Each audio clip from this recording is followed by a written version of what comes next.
Good evening, good people, and welcome back to Fridays by the Fire on this glorious Good Friday 2026. I can't get it out.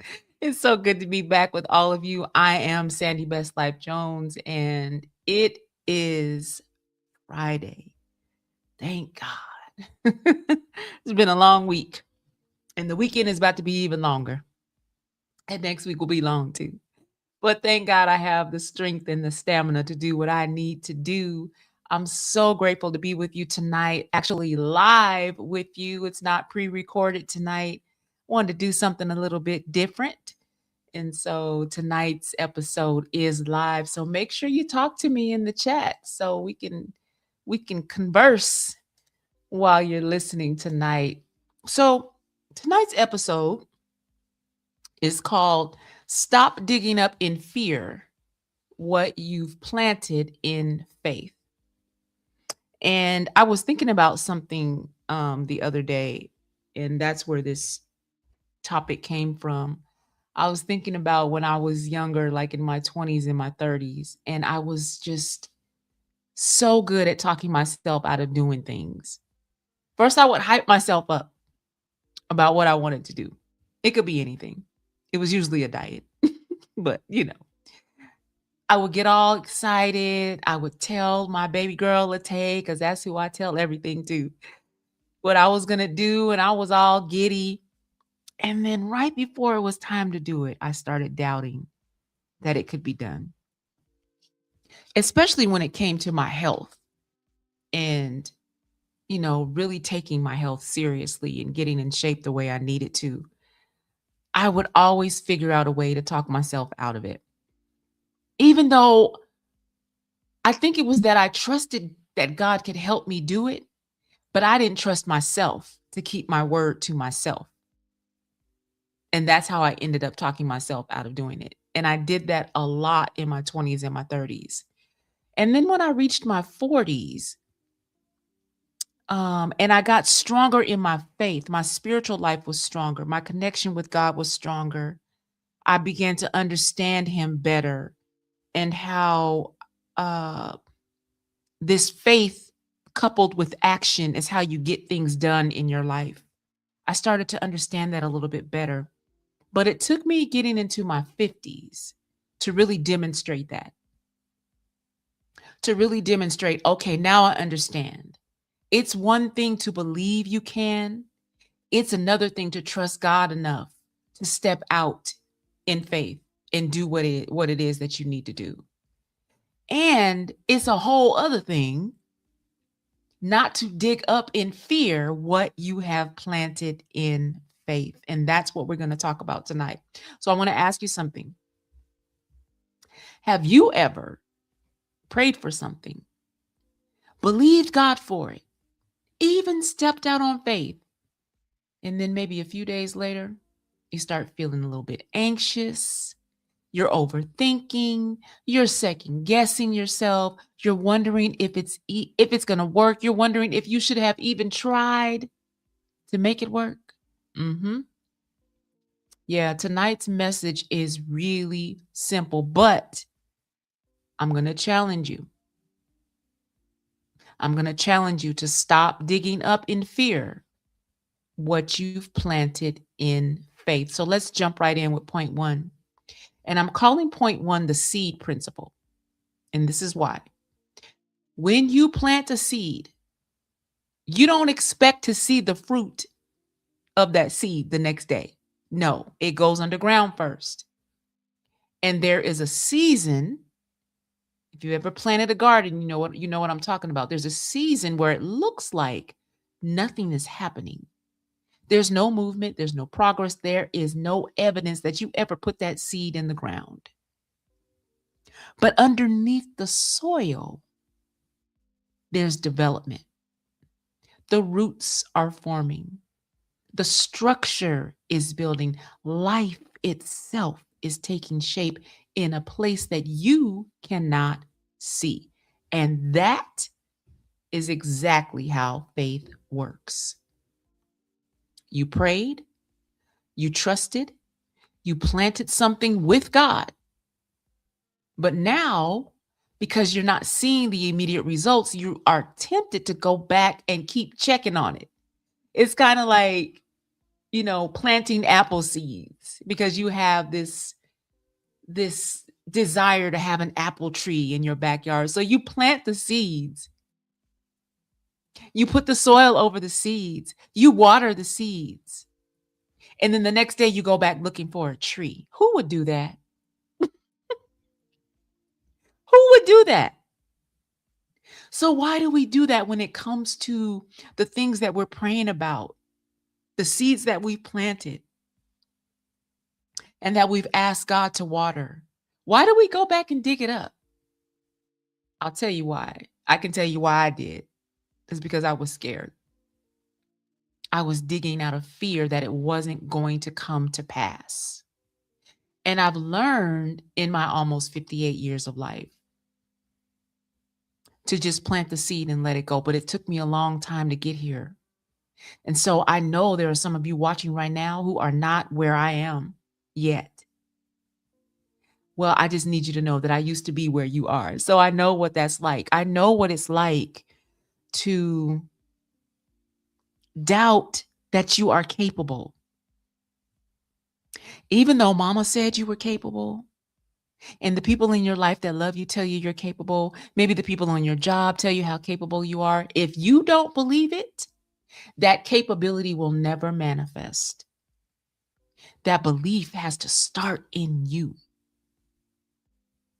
And when we don't feel capable, we will undo that which we know God has instructed us to do. We will sabotage it. Sometimes it's conscious and sometimes it's not. Sometimes you don't even realize that you are sabotaging the very thing that God instructed you to do because of your own doubt and your own anemic faith. We'll call it anemic. We won't say you don't have any. And I've been there, and that's why I want to talk to you about this. If we're honest, we're tempted to go back and check on the thing that we've planted, but some of us don't just go check on it. We actually go back and dig it up. And that's a whole problem. And that's why I'm doing a whole show called Stop Digging Up in Fear What You Planted in Faith. Point 2.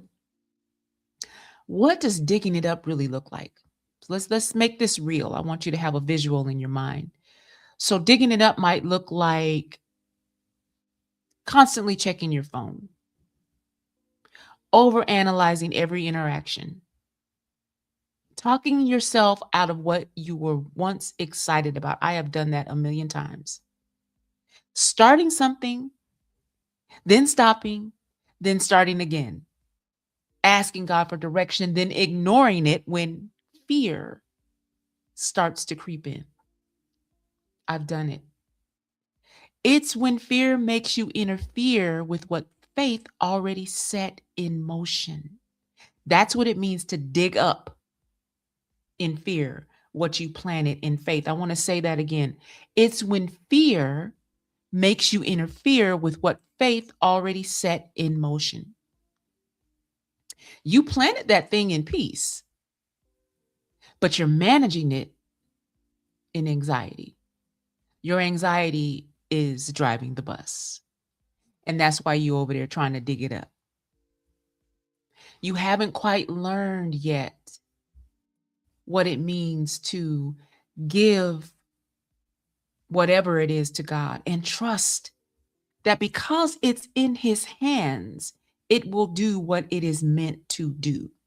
It will become what it is meant to become. It will be what it is meant to be. When we don't walk in faith, we interrupt our own harvest because of the doubt that we've allowed to creep in and the fear.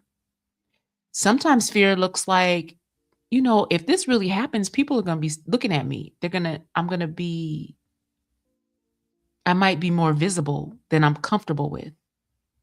Sometimes fear looks like I might outgrow some people if this actually happens. And how am I going to deal with that? These are people that have been in my life all my life. But it could come to a point where God is moving me in a different direction and I might not be able to bring them with me. And I'm afraid. I'm afraid to let them go. Fear can look like a lot of things in your life. So I want you to think in your own mind, what does fear look like for you? And how is that fear causing you to go and dismantle what you know God instructed you to do, but you're scared? Think about that. Point 3, why do we do this? Okay, now, y'all, we got to tell the truth. If I got to tell the truth over here, y'all got to tell the truth too. Let's not pretend we don't know why we do this, because we do. We know. We do it because we've been disappointed before. We don't like how uncertainty feels because we want control. We need reassurance, like constantly. We want to control the outcome of the thing when truly, truly, only God can orchestrate the outcome. So it's like an exercise in futility to try to control the outcome. When once you lay it in God's hands, it's up to Him to make that thing come to pass. And you know that in your mind. But fear is telling you, well, I could just help God out because, God be needing a helper and stuff. No, He don't. He don't. You know, it's hard. It can be hard. I remember when my children started driving, I was scared to death to let them drive. And it took their daddy to just be like, we not driving them around until they get 90. Let them go. Let them learn how to be independent. I was so fearful. And I think I was fearful because how my own childhood was. Even though their childhood was nothing like mine, that fear stayed with me and it started to cloud my judgment when it came to my children. And it took my former husband to reassure me and to remind me that we gave our children to God when they were infants. And so either you trust that decision you made or you don't.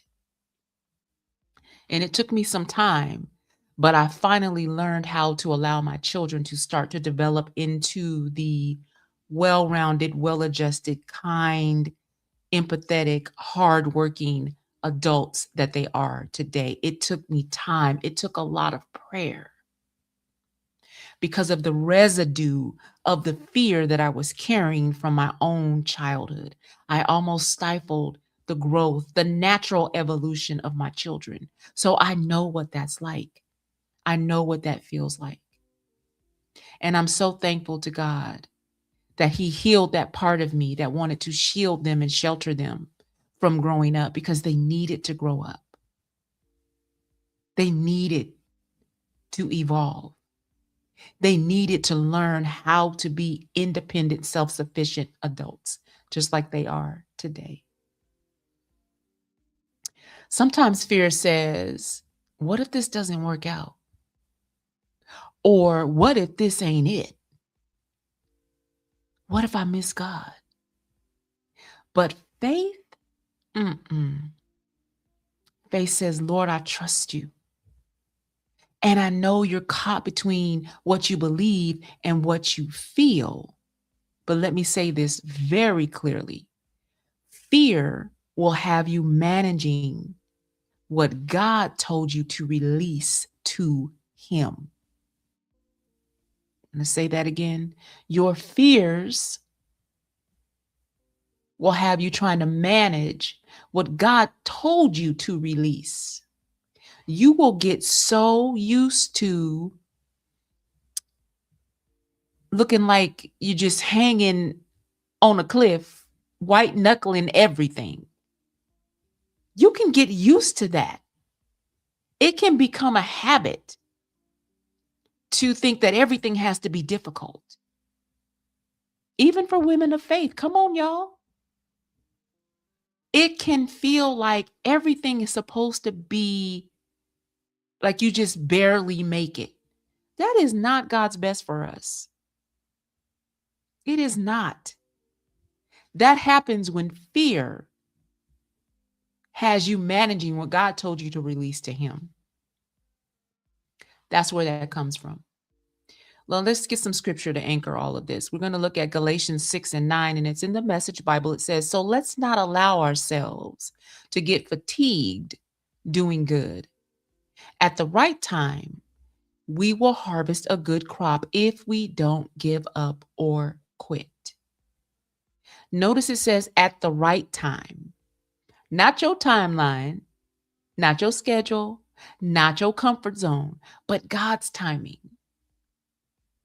And how do you know what God's timing is? How do you sense that? Your prayer life. You pray. You pray and ask God to show you where you need to be and what you need to be doing. You pray and you ask Him to give you ears to hear and eyes to see. You don't give up and you don't go back and dig it up. Point 4, correction and encouragement. Now, some of you, I'm going to correct you, but I'm going to encourage you too at the same time. I'm going to do both. Some of y'all just need to leave it alone. Whatever it is, whatever you know God has instructed you to hand over to Him, leave it alone. Stop touching it. Stop checking on it. Stop second guessing it. If you prayed about it, if you got clarity about it, if you have peace about it, if you have moved on in faith, leave it alone and let it grow. This could be a relationship. This could be a career move you've been praying about. It could be a job you recently applied for. And now you want to go back and make changes on the resume that you already turned in. Mm-mm. Mm-mm. It could be something that you are auditioning for. It could be anything. You got to leave that thing alone and give it time to grow. You got to give God time to water it. You do not have to control what God is cultivating in your life. Your job now is not to manage the outcome. Your job is to maintain your posture of prayer, faith, and trust. That's your job. Stay in faith. Stay in peace. Stay aligned with God's word. Stay aligned with the will of God. Stay aligned with the ways of God. That's your job. Controlling outcomes, you can only do what you can do, because we know faith without works is dead. So there's a part that you can play, but you got to understand your role in all of this. You got to learn how to stay in your lane. And I say this all the time, stay in your lane because there's less traffic. And trust God with the rest. Because if you say you are a woman of faith, and even if you are not, even if that's not how you identify yourself, if something inside of you is telling you, God got this, then let Him have it. Let Him have it. Learn how to accept that you cannot control the outcome of everything, nor should you want to. That's some stress off of you. When you learn how to pray and give things to God and walk away knowing that whatever needs to happen will be for my best interest, it will be for my good. I don't have to fear. I don't have to allow childhood trauma and fears from my past to control my present or have access to my future. I can trust God with all of it. And I can sleep well knowing that I have given it over to an all-seeing, all-knowing, all-powerful God. So, this is homecoming season for Girl Talk Sunday and Fridays by the Fire. So let's look at how this ties in with homecoming. Homecoming looks like trusting what you planted, even when you can't see any results yet. It's returning to a place of peace instead of panic. We're going to replace that panic with peace. So I want to ask you, or have you ask yourself, what am I digging up that I really should be trusting God with? And whatever that thing is, I want you to go back and plant it again. But this time, I want you to leave it there. Amen. Amen. I'm going to share something with y'all tonight. I wrote a song back in 2011 or 2012. I can't remember exactly. And I didn't think that I didn't think I was good enough to record it. Even though I talked to a producer and said that I wanted to and had great intentions. Thank you so much for being in the chat tonight, ladies. Thank you so much. I didn't think I was good enough. And so I never did anything with it. I just kind of tucked it away. I emailed it to myself and never did anything with it. Well, on New Year's Eve, 2025, I started writing out my goals for 2026. And one of my goals was to record a single this year. And I wrote one song. I wrote it in December of 2025. But then I remembered the song that I wrote 15, 16 years ago. Went back through my email, found the lyrics, plugged those lyrics into an AI app that you can use to create music. And I created a song. It's not me singing it, but I will be going in the studio later this month to record this song that I wrote probably 15 years ago. And when I tell y'all, I am so excited about this because I have been singing for a very, very long time. Let my mama tell it. I came out the womb singing. But I've never heard my own lyrics being sung back to me. So when I heard this, I can't even explain, but I'm going to let y'all hear it.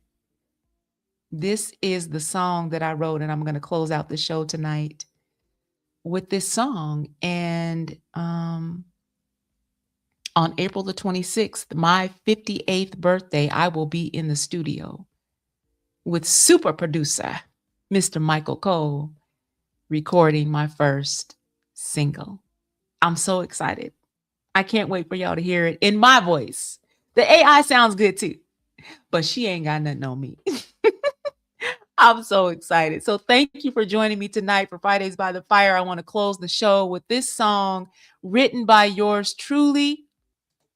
Can't wait for you to hear it in my own voice. But in the meantime, y'all be good. Good night and God bless. I am because you will. I am because you will. I can because you did.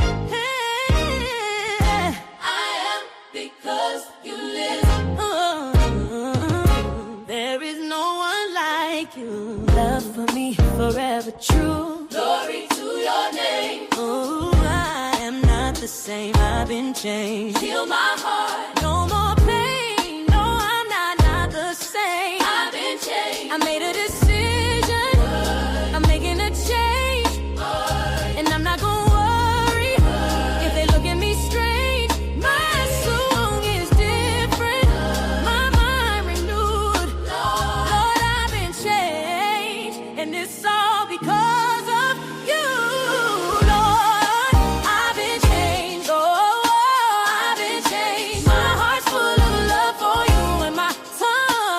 proclaims your name, Lord. I've been changed, Lord. I've been changed, and I know that I will never be the same. I'm turning the corner. I'm moving on. I won't be shackled to my past. Free at last. This feels so good. Like I knew it would. Finally lay down all of my burdens, walking in faith. Now I'm for certain. I've been changed. I've been changed, Lord. I've been changed. My heart's full of love for you, and my tongue proclaims your name, Lord. I've been changed, Lord. I've been changed, and I know that I will never be the same.